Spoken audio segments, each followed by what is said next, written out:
I've always said the best way to smoke a cigar is to share it with a friend. And we're going to make a new one today. It's Litto Gomez Jr. of La Flor Dominicana. We're going to talk about what it was growing up Gomez at LFD, family business, and the next generation for LFD. Let's share a smoke with Erik and Litto Gomez Jr. All right, so we're here with Litto Gomez Jr. He is the Vice President of Retail Partnerships and Sales at La Flor Dominicana. Well, that's a title. It's a hell of a title. Title's a title, right? But no, seriously, thank you for joining us, man. Thanks for coming in. Thank you for the great smokes. We'll talk about this in a second, but I hope it's not too bad, right? yeah, it's fantastic little smoke. By the way, my favorite size of this blend. I mean, yeah, It for me, that's the best cigar size. It probably would be the best, my favorite blend of any cigar, but particularly with the Solis. I love it in these thin sizes. Yeah. I mean, overall, right, and we're jumping into the nitty gritty now. Way jumped into it. But like, and you work with somebody like David Perez, and you're getting the best wrapper grown on the planet. You know, you want to highlight it. How do you highlight it? Smaller ring gauges. That's it. Right? Specifically longer cigars as well. So, I mean, you take all that, great blend, great size, that showcases what the strong suit of the blend is. Yeah. You got phenomenal cigar. Yeah, no question about it. So we had Eddie Guerra here yesterday. We smoked the Suave. Yes. Which is it's another, well, it's not a new release. I describe it as a reimagining. Okay. Right? And I think that's the best way to put it for multiple reasons. The Suave has a lot of history, right? It was Litto and Inez's first attempt to make a cigar. And it was the first attempt that actually made it to the market, right? So a lot of years and a lot of struggles went into that cigar. 1994 was prior to what we were able to do with the Ligero and Doble Ligero. Yeah, of course. So back in the day in the Dominican Republic, your stereotypical cigar was very mild, trying to play off a Cuban, essentially. But it wasn't. The way I like to put it, right? That's not the game that the DR is supposed to play. But at the time, that's what everybody wanted. That's what they were used to, so they did it. And it was a great cigar for what it was at the time. It was a great cigar. Where we are today is that we made that in 1994. You know, all the consumers at home could probably agree. I think my palate changes every time I smoke a cigar. Yeah. Right? I wake up one day, I will hate what I've been smoking for the past 4 years. And it just happens. And that's kind of, for us, and we'll jump into this later, but at the end of the day, we're LFD.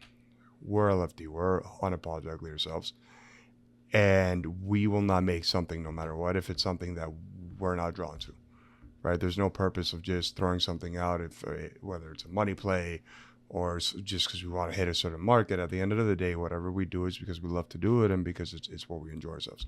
So, that was a very long-winded way of saying you guys don't make cigars that you don't like yourselves. Yeah, exactly. We were not really smoking the Suave as it was. The original. Yeah, because the premium line turned into, I didn't know this until recently, it was actually the LFD Light, which is phenomenal for the worst reasons. Yeah. And then it jumped into Suave. And it was very mild and none of us were smoking. So we sat down around 2 years ago and we said, okay, if we knew then what we do now, if we had the access then that we had now, what we make. So we went kind of with the same intention, right? Play off Cuba a little bit, while making sure it's a cigar that we could call an LFD, right? Because it has a name, that has a weight, and LFD, you know, compared to everything else, it's a very unique flavor profile, right? And the main challenge at hand was, okay, how do we keep it mild? Not really, it's an LFD mild, so it's a medium. Yeah. But with having that signature LFD flavor and the bite, you know, that you're familiar with any of our cigars. I was going to ask you to elaborate on what you feel is that signature LFD. You said a part of it here, but yeah, like when you if we took the labels off of cigars and you smoked a cigar that you didn't recognize, right? Yeah. Because we're making this up, right? Yeah. But let's say that your brother, who works with your dad down in the factory, he created a blend. Yeah. Didn't tell you about it. He'd been working on it, and you get the cigar. What is it that tells you, okay, that is an LFD though? Somebody pointed this out to me, and I haven't been able to shake it. And every time I smoke an LFD, now I taste it. And you could relate to this. The flavor and the smell I get from the cigar is the smell that I get when I'm walking through the rolling room, right? When I'm walking in my dad's office, my brother's office, the packing, the fermentation. That is what I get. I'm not a big flavor notes guy, but like if I had to jump into it, it's, and for us, at least the last couple of years, the goal is to kind of redefine what it is to be a medium cigar, right? A cigar that has flavor through the roof. This is because you've like zoomed past that, but that sounds like a like core value. Yeah. Yeah. So that is or a core goal, and that is to, you said, redefine what is a medium bodied cigar. Yeah. Okay. So this is like, it's kind of like the ethos going forward, or what are we talking about here? Yeah, 100%. And Okay. I'm gonna like slow down a little bit to be well, more no, because specific. it sounded like you were breezing past something that was important. For me, if we're gonna break it out to notes for the viewers at home, it's, I would say a lot of like hard chocolate notes you get to it, but the same, like, I hate this word, but like barnyard. Okay. There's a weird, like, with LFD, there's kind of like a little straw, in a good way, like hay, that you I guess you could pick up. Yeah, I think, and I think I can word it a little bit more pleasant sounding than hay. So this is, again, I apologize if this sounds goofy, but it's like a sweet cedar that's really juicy. It's kind of, it's not a unique, very dry. Yeah, it's a uniqueness that's when I smoke a cigar that has that unique combination of flavor, texture, aroma, because nobody bites cedar; it's an aroma. Yeah. But the juiciness on the palate is what makes it 100%. kind of unique. And so that's when I smoke that, and if you gave it to me blind, I'd say, I don't know, but that tastes like an LFD. Yeah. It has a spiciness to it, but it's not really black pepper. It's more like a red kind of, maybe not pepper, but it's like a red spice. Almost I would say a little more white pepper. Yeah. Also, if I start using if I start using that on my sales pitches, do I have to pay a royalty fee? That's free, bro. That's included with the cost of you coming here today. I gotta start hanging out here more, apparently, bro. And by the way, the cost of him coming here today was cigars, by the way. Just to be clear, the cost of him coming here today was just bringing these cigars. There's no cost. I hope it's worth it. Yeah, right? There was no cost associated. But if I had to put LFD, apart from the notes, it's and this is my encouragement to all you at home to come visit us, see what we're doing in our factory, because Erik can attest to it. It's one of my favorite tours in all of cigars. Yeah, and I think a little past that, right? Just the layout of the factory, the environment, how morale in general. Yeah.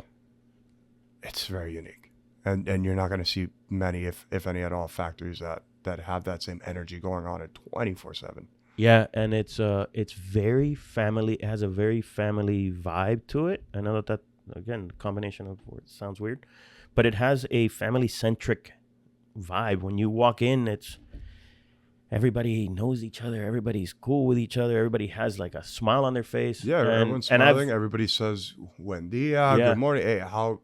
By the way, and I've been there not on big tours as well. So I've been there when they're putting on kind of a show, or they may be putting on a show, and I've been there when it's just two of us walking through there, me and your brother, and it's the same vibe. Or you see it, it doesn't change. Yeah, it's hard. It's hard to, like for us, we don't like to just fabricate shit. I mean, you've seen everything we've done for the past 30 years, but like. That holds true specifically to the factory, But coming back to what you were saying, that smell, that aroma, that profile that you get from the cigar is like walking through the factory. It does, and it's because it has like a freshness to it. It does.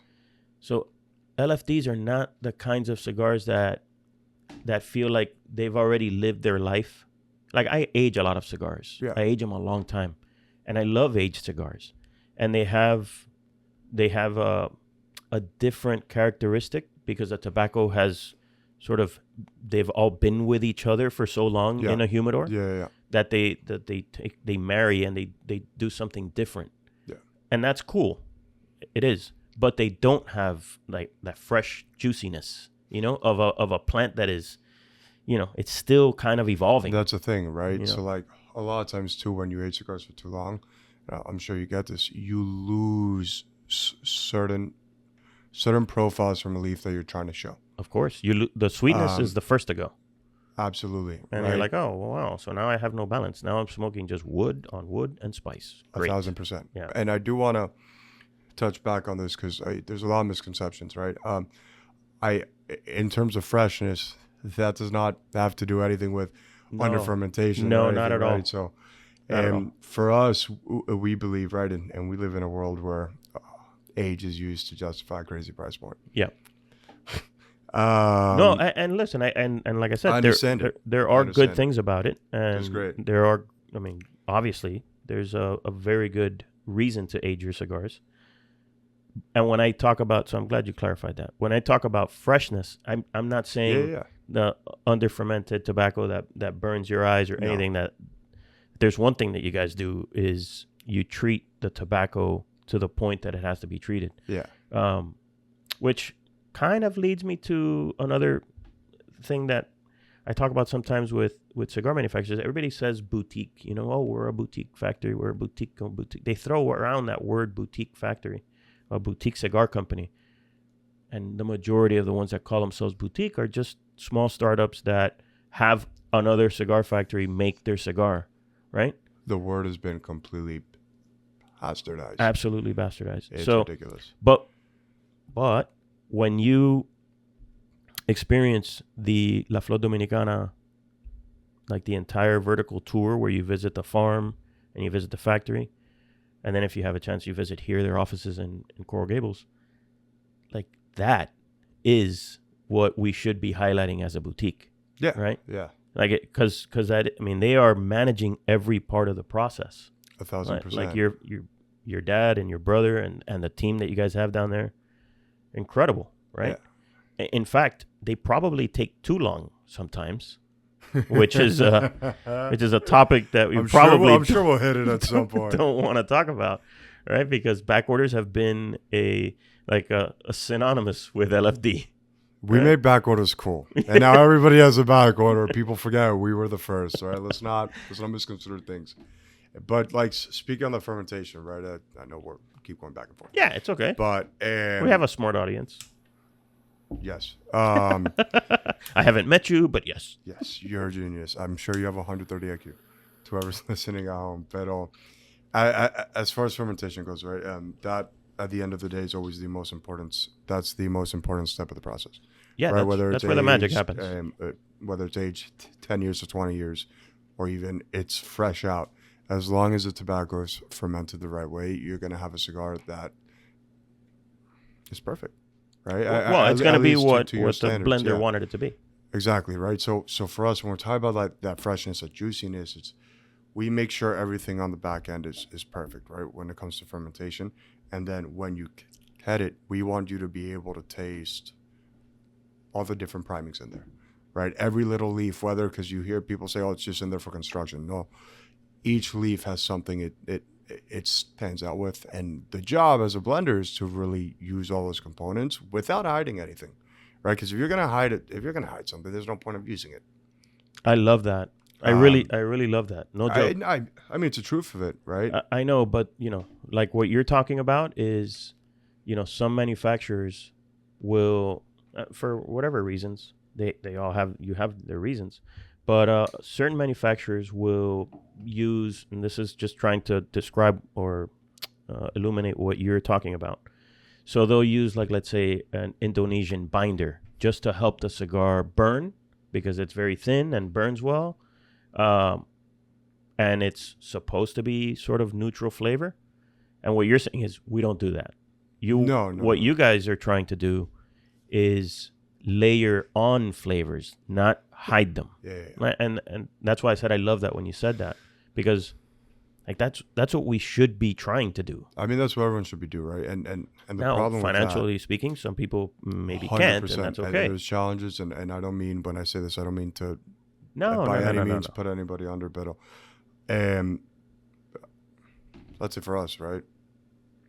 If that was the intention, yeah, we could use a wrapper that burns well, but we could also use a wrapper that it burns well. Bring something to the party. Tastes phenomenal, yeah. You know? Yeah. That's why we work with who we work with. That's why we do what we do. Right? Like for us, it's kind of, I don't think there's ever, okay, we're going to market this cigar as X, Y, and Z. We're going to highlight this leaf. So we need to build it all around that. Obviously, there's blueprints, there's thought, there's some ideas, but it's more so, how does it taste? What does the finished what story is it trying to tell? So we go once we start from that, we're able to eliminate cases like that where you're forced to use something that may not bring the cigar to its full potential, right? At the end of the day, when you're blending, when you're making a product, it should be the best expression of what you're trying to go for and of yourself.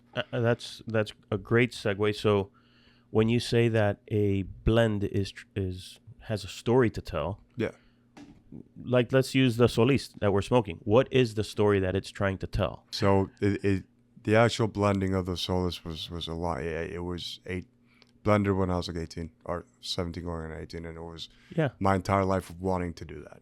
Right, there wasn't a question in my mind of what I wanted to do always, and I'm sure we'll get into it later. And at that point, I had been smoking, right? So every year when for me, kids would be excited for like summer camp and shit like that. No, I'm like, summer's here, I'm going to the factory, and I'm not leaving. So every time I'd go down, like, hey, Dad, I want to blend. And then finally one year, I said, I'm like, dude, like, I've been smoking. I'm not a pro. I'm not trying to sound disrespectful whatsoever, but I would like to give this a shot. He looks at me and says, okay. But if you want to do this, you're going to do it the right way, which when he says the right way, he means his way. Yeah. Of course. And I'm not going to say, and it is the right way, actually. It's a story we won't have time to get into, but yeah, the fact that your dad has grown into being this, master blender and just a rock star in the cigar business when he didn't grow up in it. Like you and your brother grew up in it, and your sister, obviously. But your dad didn't grow up in it. He had to learn it, as we say in Spanish, a cocotazos, right? Like he had to learn it with hitting his head against the wall. Yeah. Hitting his head against the wall. And I mean, we interviewed him, was it last year? And last year, I thought it was like 3 months ago. Okay, well, maybe last year. I think it was anyway. Yeah. So yeah, and so his story. By the way, if you want to look up that story, it's on the website, and it's in a magazine. I guess we'll link it somewhere. Yeah. But yeah, the trials and tribulations of him having to go through it with being a guy who didn't have context in this business. You have me this close to jumping down a rabbit hole, just so you know. Okay, no. Let's You're not. firing me up. But I mean, I'll wrap it up, right? LFD's successful because of that. Because he tried shit that nobody thought of trying because he didn't have anybody to tell him no, and it worked. So that's. But anyway, that's the interesting part, right? That he's telling you this is the right way. Yeah. You know. But there are things. It's very ironic. It is. But there are things that have to be done a certain way for you to even have a cigar that can be smoked. Exactly. And so let's give him credit. He's not trying to quell your creativity. No, he's ever. Furthest thing from it, actually, he encourages crazy, which is why we work well together. So when he said yes. Like, all right, perfect. Joke's on you. I pull out my phone. I had 8 blends ready to go that I had ready for just years of just thinking of what I liked. Wait, no. So again, what were these blends like at this point? Like when you say you had 8 blends ready, are you saying I had a lot of Brazilian involved in there? Okay, but I'm just trying to again, kind of translate for a person who has never had access to raw material like that. So were you, as a kid, as an 18-year-old, you said, I would like for it, this one blend idea, I'm imagining what you gave to your dad. You tell me if I'm right. So I have this blend idea where the wrapper is, Arapiraca, and we have a binder from whatever, and we have fillers from these two farms, something like that? Yeah. And they were just your musings as a kid? Yeah. And then, so you had 8 of those, and then he said, okay, make it happen? No, he grabbed the phone, he starts looking, he highlights them all, and he deleted them. And I love I'm that. just looking at it, and that's what he said. No, you're going to do it the right way. So Okay, because that's what I was going to say, is that, that is a sort of childish way of blending, 100%. Yeah, like that's not how it works, Chief. I had tasted, I knew the tobaccos by tasting cigars that were already done. Yeah. Right. And he knew that. Because it was hard for me to really sit down and smoke pachuches at that time. It's because I wasn't there as often. What he's calling, the word that he said that you undoubtedly did not understand is, sorry. It's a single origin little mini. It's a hand rolled cheroot. Yeah, but you can't even call it. You can't call it a cigar because it's not a cigar. It doesn't have a filler, binder, and wrapper. It's literally a single type of tobacco with from a single priming, and it's just rolled up into a little cylinder, and you smoke it to get what that little leaf can offer. Just that one component. Yeah, its strength, its aroma, its Everything, burn flavor, rate. yeah, right. That's super the important. The burn rate is important. And that's all those little pachuches are. Yeah. So he says no. He deletes everything, and then he said, "Okay, wait here. Come out of the rolling room in 5 minutes." He comes in. He's all right. Let's go. He walks me. Obviously, you've seen the rolling room. You know the giant table in the middle on the platform. I'm nearing it, and I just see it, and it's a white table. It looks brown. And I start hovering over. He laid out this word pachuche, a pachuche, every single leaf, every cut, every priming, every origin that we had available in the factory. Yeah. And I'm just standing looking. I'm like, well, it's just like fucking pick and choose. What are we doing? He's like, no, you're going to sit down, you're going to smoke them all, and then you're going to go one by one and say yes to this, no to that, and I want 2 different options, right? At least. And he walked away, and I'm there for 20 minutes just cold. I'm just like, excuse you? Yeah. Right. And whatever, I went through it. And I will say. How long did it take you to get through them? Because to get the initial prototypes, a week and a half, 2 weeks.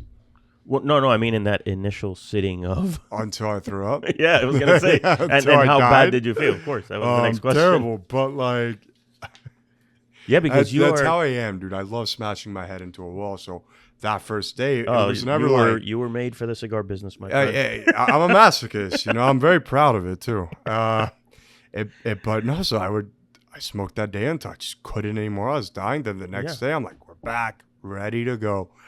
And we went through that, and I would say that's sorry to cut you off. That's a little bit like. Did you ever play high school football? No, I hated football. In high school football, they have this thing when you play, everybody shows up to play, right? Like if you're in a big public school with thousands of kids, everybody gets, and even in private schools too, everybody tries out. There's this giant tryout, and what they have you do very early on in the process, day 2 or 3, they have you do this Oklahoma drill, which is it's just a battering ram. Yeah. Right. And it's like, how much pain can you take? Can you put up with? Yeah. Yeah. Can you take this pain? And will you show up again tomorrow after we beat you to a pulp? Yeah. And if you show up again tomorrow, that means, okay, you have at least the pain threshold to be in this game. Yeah. And so that eliminates probably 50, 75% of the kids. I've never played football, but my entire life has been one long Oklahoma drill. Yeah. So that little process that your dad had you go through, aside from it being necessary to be able to blend. Absolutely necessary. He was like, okay, smart-ass kid, here you go. Let's go. Here's your Oklahoma drill. Yeah, Get through these. And you had, I'm sure you puked your brains out. Oh, 100%. By the way, for a year, Yeah, by the way, you, when you're smoking these little pachuches, you're smoking sometimes. Yeah, it's just it's ligero, which under-fermented. is Yeah. the strongest tobacco, and it doesn't have the full fermentation. It hasn't Yeah. finished. I mean, a couple times yes, a couple times no, course, right? of You're course. picking things straight out of La Troja. Yeah. So it's coming, it's coming at you hard and fast. Yeah, it's not easy. Yeah. But so we went through it, and I, at the end of the day, which is hilarious, the two things I ended up with, right? They were both extremely similar. The Solís that's out, and the other option, Yep. they were very similar at the end of the day. They were so far off the reserve from the 8 blends I had planned. Couldn't be any more different. Of course. And it was beautiful because I found my palette. I found what I loved, and then I got it ready. And then after a little bit, then it comes all the little tweaks and keep going down doing the trips, and then presented a Litto one day, and it was without tearing up or anything, but it was professionally but personally it was the coolest moment of my life. Yeah, it had to be incredibly rewarding. Because my father, he doesn't mince words, and he doesn't By the way, bullshit. neither does your mom. No, he's actually nicer about it than she is, but he at the end of the day, even though we're family with both of them, it's work. We know how to separate personal and professional very well. And if he didn't like it, he would have called me an idiot. So I would have said, go back to the drawing board. yeah, exactly. So he actually, I don't know, he may have said, yeah, you're done, maybe next year. But he tried it, and he looked at me and he said, I like that a lot. And then I like the accent. he put it down immediately and smoked his Cameron cabinet number 3. Yeah. Which the fact that he even tried my cigar, I was like, all right, cool. And I walked away. Obviously, I got very emotional. your chest pumped up. Yeah. But he can never, he'll never see that. I hid in the bathroom. I was just like, oh, that happened. And then, That's dude, cool. we had it ready, and then we were going to release it in 2019. But the U.S. government raised the smoking age to 21. And even with that, Litto was very like, dude, if you want to do it, like, you could do it. But it was also a 25th anniversary, and we had something planned for that. And if we would have made that the 25th, obviously my name would be attached to it. And which I do want to state, I never made a push for my name to be on it. Just because I understood how things work. And my father was the one who said, no, I don't want to use it for this because you worked your ass off for this. I'm going to let you have your name on something. And he wanted me to, have the same experience that my brother had. Yeah. That my father's had, which was one of the coolest things ever. The Villiger 1888. 1888, the year Villiger Cigars was founded, marked the beginning of a legacy in premium cigar craftsmanship. The heritage gave rise to the Villiger 1888, the first handmade premium cigar to bear the Villiger name. Expanding the historic line, Villiger introduced the 2 notable additions in the Villiger 1888 Nicaragua and the Villiger 1888 Dominican Republic. Villiger 1888 Nicaragua, crafted at the Villiger de Nicaragua in Esteli, offers a medium-bodied experience with flavors of wood, natural tobacco, earth, and pepper. This cigar showcases a rich, complex profile as characteristic of Nicaraguan tobaccos. The 1888 Dominican Republic presents a balanced, medium-strength smoke and full of complexity. Composed of tobacco from the finest farms in the DR, this cigar reflects the meticulous blending and craftsmanship synonymous with the Villiger name. Whether you're drawn to the robust notes of the Nicaraguan or the nuanced balance of the Dominican Republic, both cigars honor Villiger's enduring commitment to quality and tradition. Go out and try one today. So when your brother got to that point, he had been in the company longer. Yeah. He had been working quite a bit on the road, and then he kind of found his place in the cigar business, really being at the factory. Yeah. And man, I'll tell you, the first, I may be wrong, but if I remember correctly, the first cigar that your brother blended that was his blend was the Chapter 1, right? Yeah. That was a home run cigar. Yeah, out of nowhere. Right out of the gate, he comes out with this. And even now, it's one of our has selling cigars. It's one of my favorites from the LFD phenomenal. portfolio. It's not really my palate, but it's a phenomenal cigar, you know. And again, it's very interesting, right? I come out with a medium body, you know, him right off the bat, it's full body. Yeah, it's and yeah, so to jump back, because this ties together as Solis, because you asked with the name, like what. So I had a lot of ideas of what I wanted to name it, but all jokes aside, you know, obviously we're brothers, we're very competitive, we love to shit on each other. That's what brothers do. So so I'm guessing Lennox. Yeah, is so the night. it was. You know, I give a lot of credit, obviously not to him, because why would I ever give him credit for anything? No, you do it through side channels. Exactly, but I'm a firm believer that the LFD now is because of my brother, and because I mean Lennox Chapter 1, Chapter 2, he played a big role in the Bull, and now almost all of our releases, he helped me with the Solis as well, of course.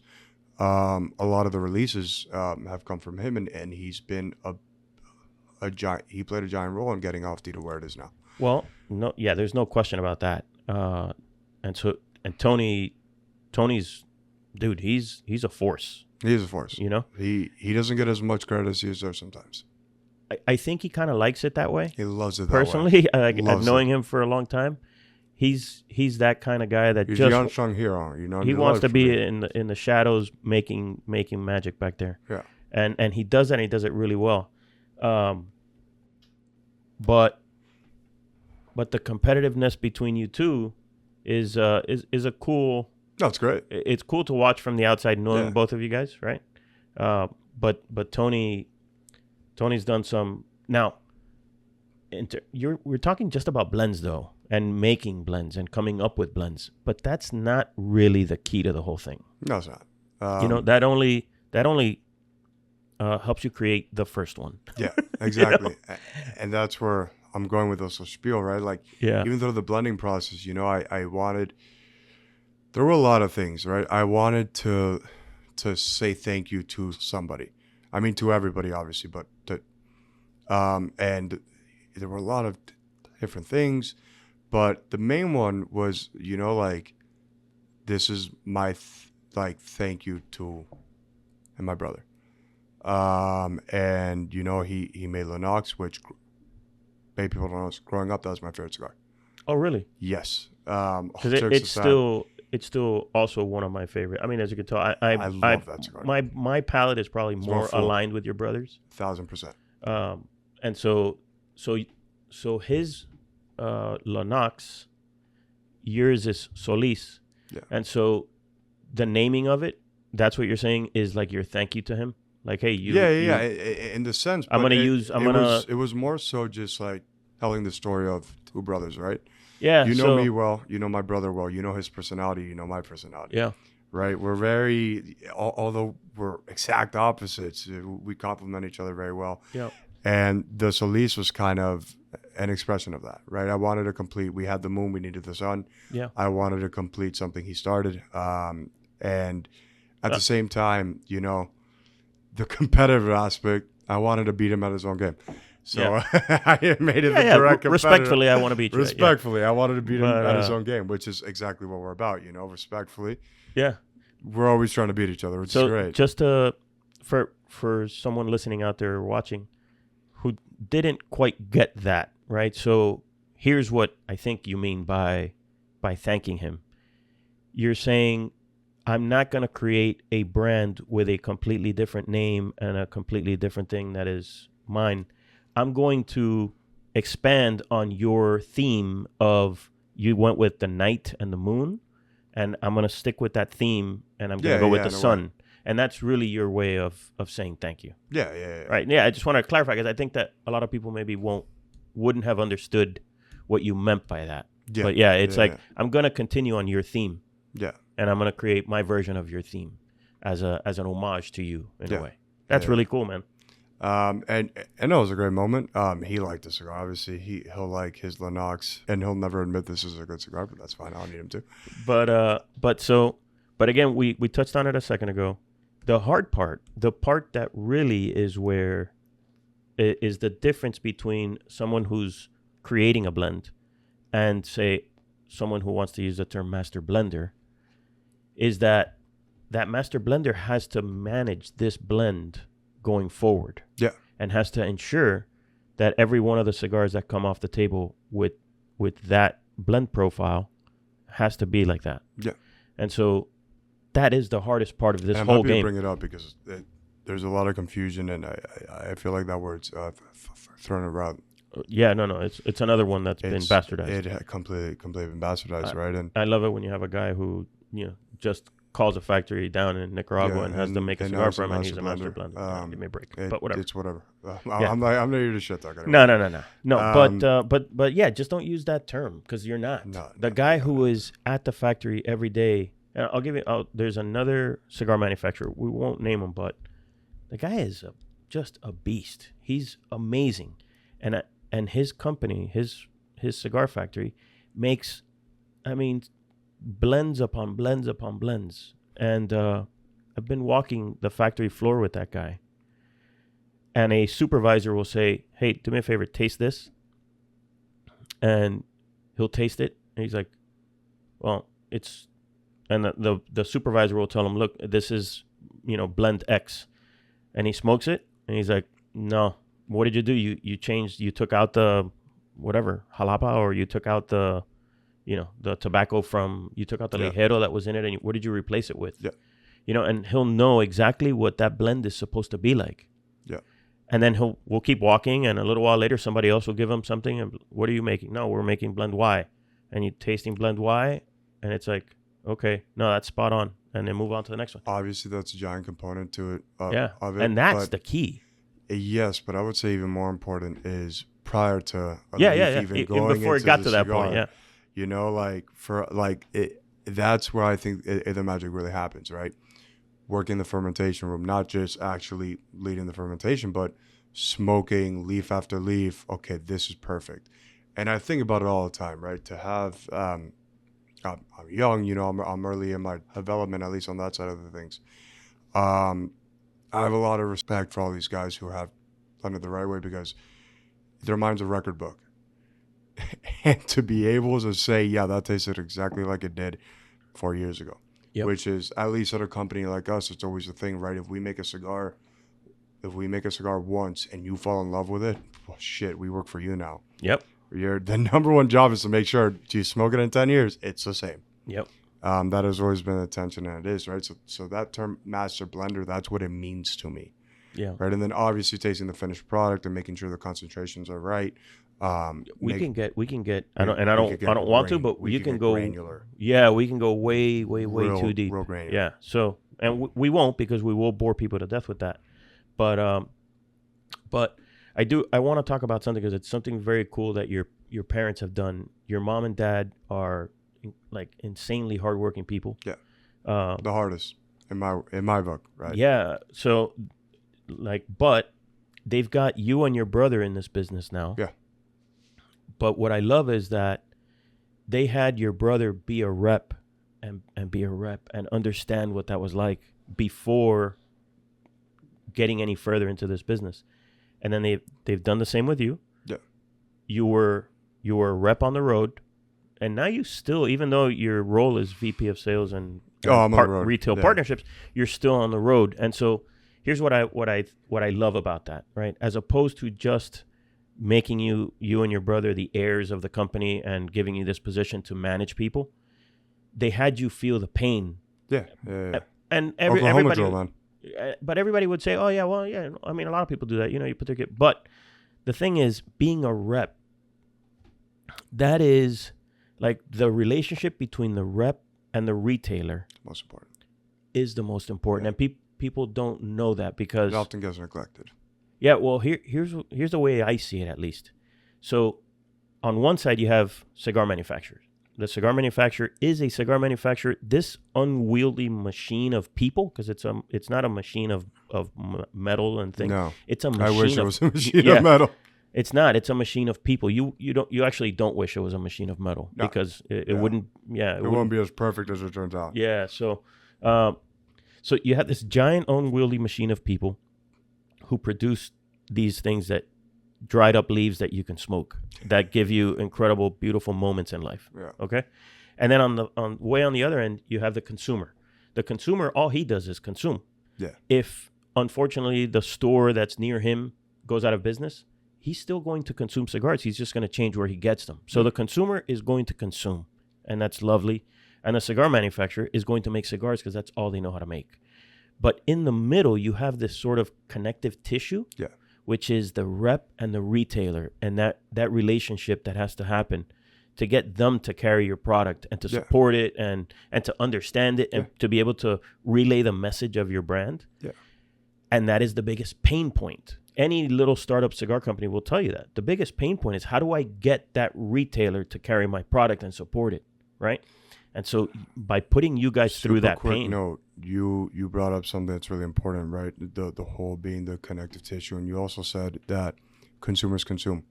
You're right. But we work in a product that's a little deeper than just consuming it. No, of course. I was simplifying it for the point, yeah. So that's what I'm saying, that connective tissue, and you know, that's something that I'm very keen on with my reps. You know, they need to understand what it is, because if they can't teach that, not just to the retailer, but to the consumer, they won't know what exactly they have that they're smoking, and they treat it just like another SKU in like a Publix, right? And there needs Publix to be is our local supermarket here, by the way. Yeah, going to Miami. Yeah, and there isn't the understanding for really how this product came to be, even though it's so improbable that it happened.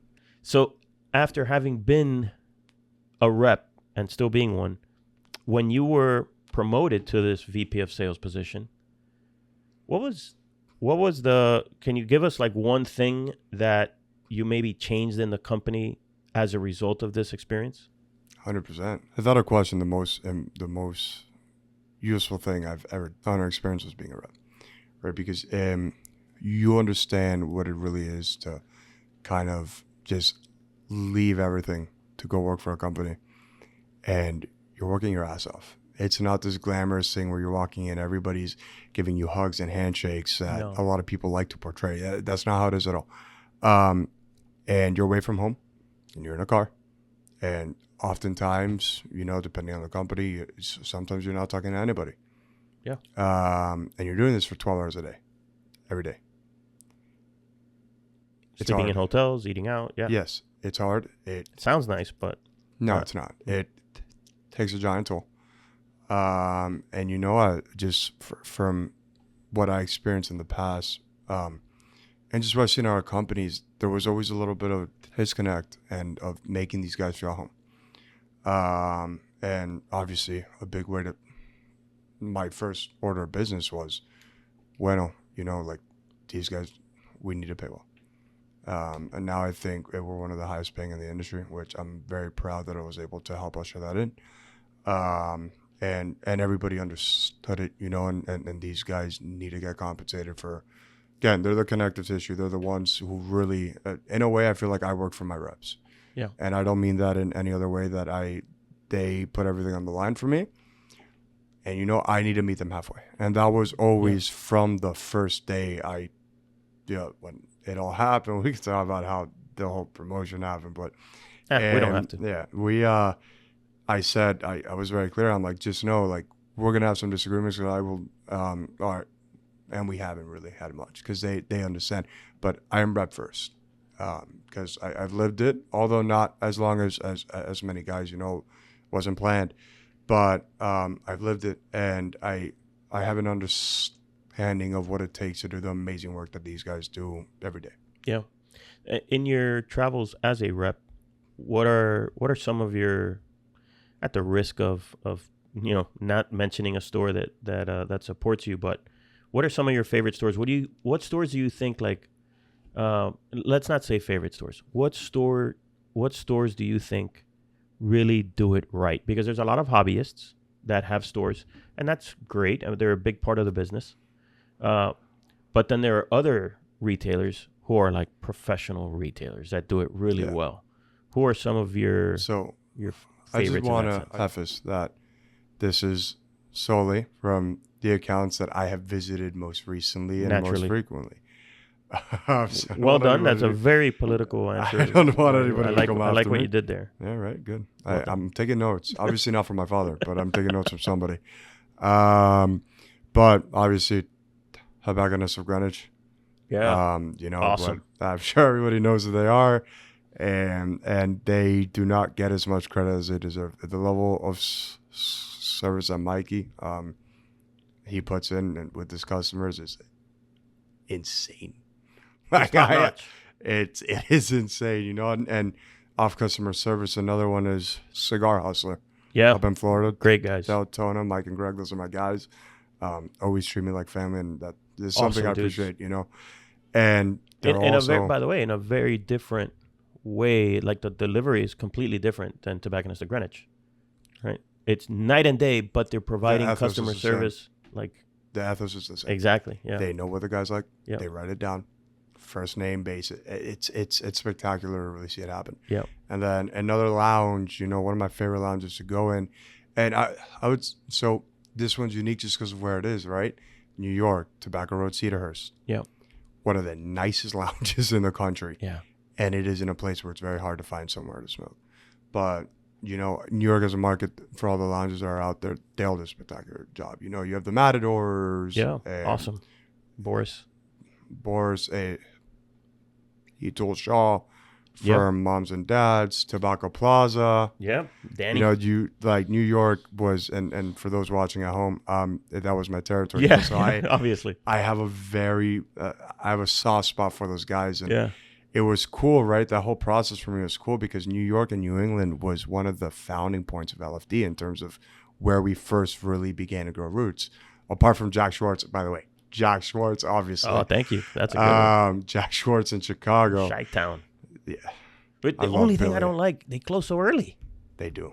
But I mean, I know, it's but a it's tiny little. I know. And it's I mean, but I know they close early, but that's part of what their customer base Yeah. isn't there at night. So No, that's no, okay. But So- it's always like whenever I'm in Chicago, I want to stop in Jack Frisbee. I'm like, no, It's they're always closing close. in 5 minutes. It's always close. And me just knowing Billy probably closes up before the hours. So fine.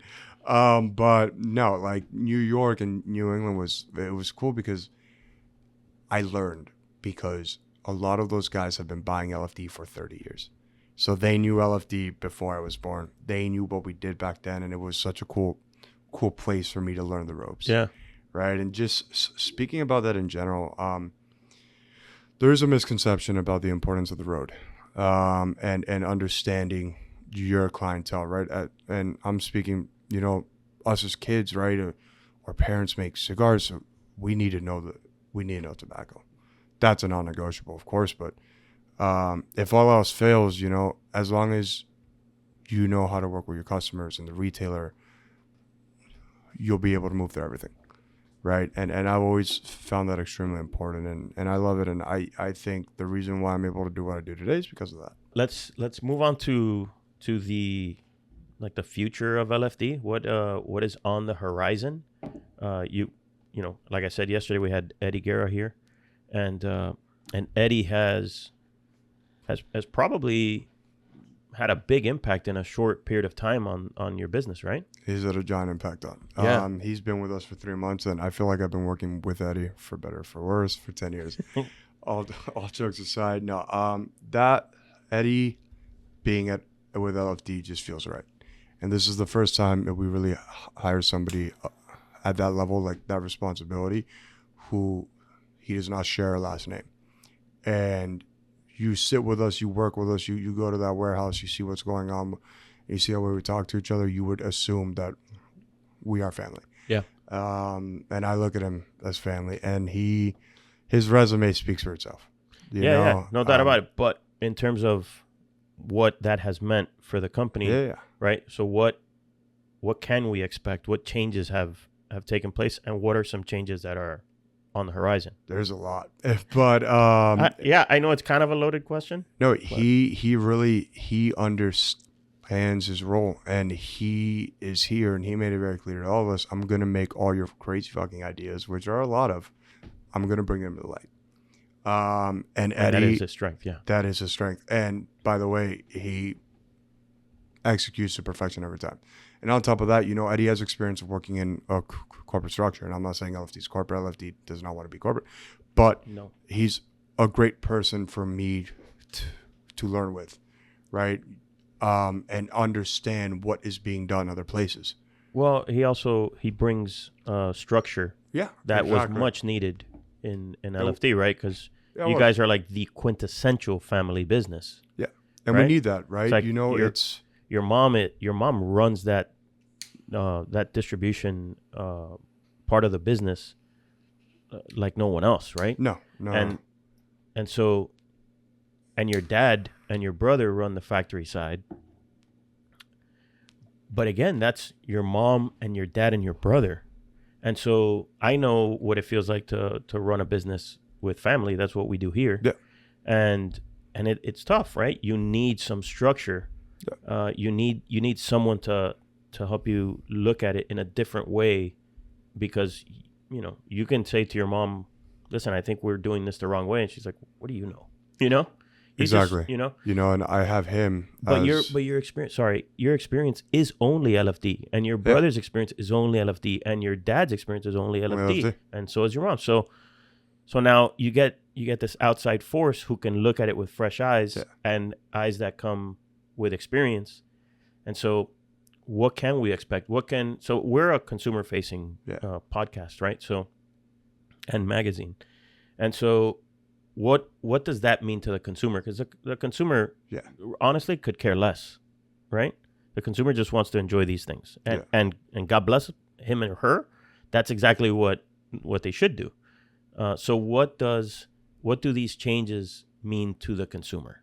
Is it that they're gonna have the products that they've loved but haven't been able to get often enough more often, or does it mean new products, or what does that mean? What does that look like? We'll circle back to the everything we have a message. That's good. We love a good callback. This will just continue in that and help it further, right?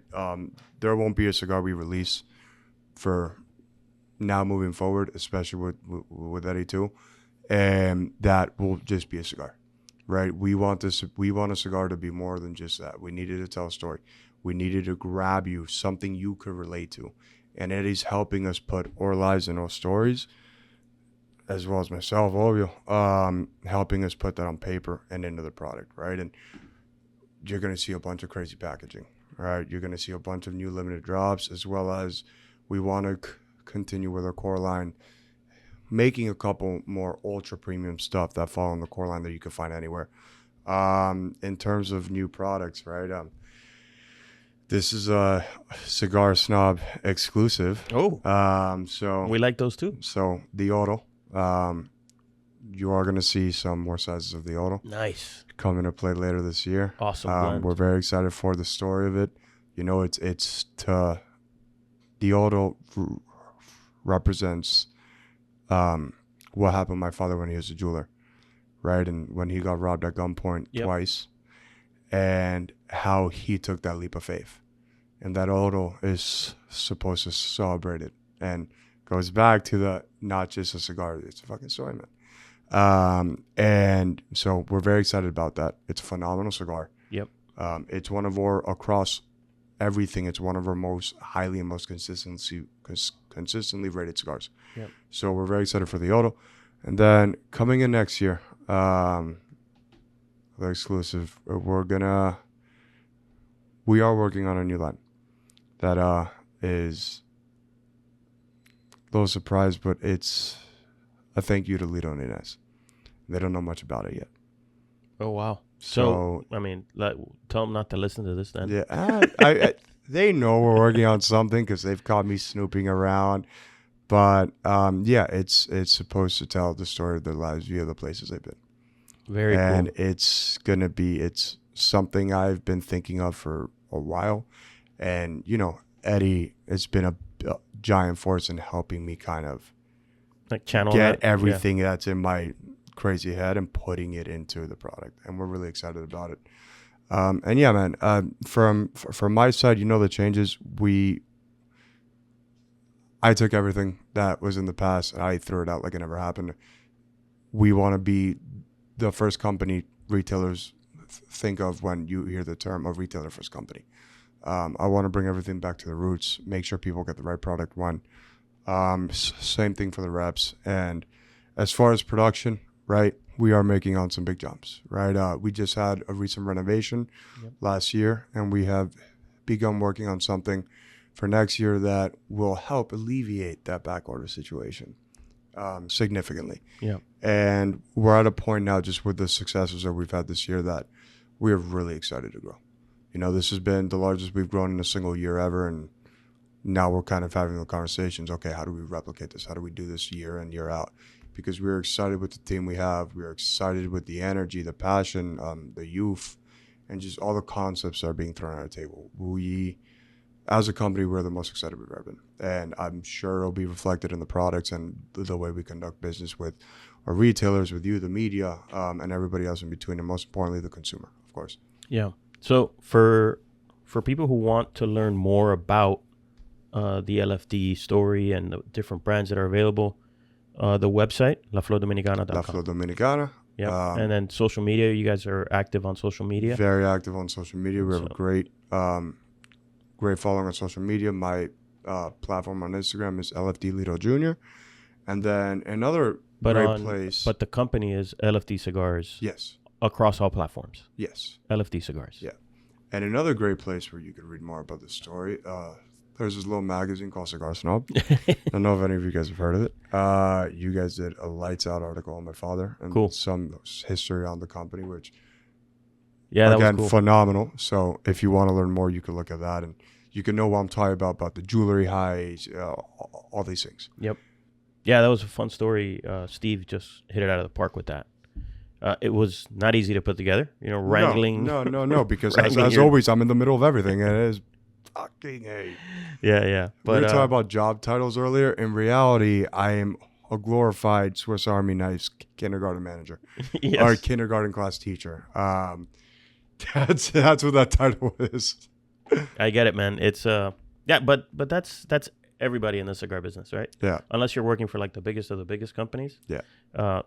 The majority of this business is like that, right? It's family-run businesses. And you're doing everything you can. And at the end of the day, a family, it's, although we like to keep it professional and personal, we like to keep it apart, but like there is that extra, like, I need to do this, it's not for the money. This is not for, and speaking about my family, it has never been about the money or obligations just to each other. Our obligations, making sure that our needs are met and that the dreams and goals that we have are being met, and we all work our ass off for it. That's never been a question. Yep. No, well said.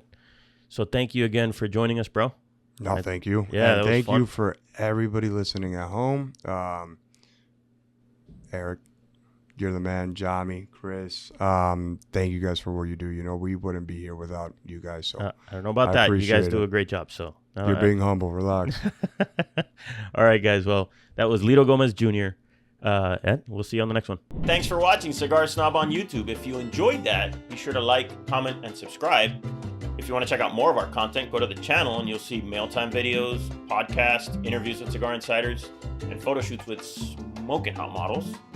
And if you want even more Cigar Snob in your life, we will print a magazine and ship it straight to your house. It's a crazy idea, I know, but we're trying this out.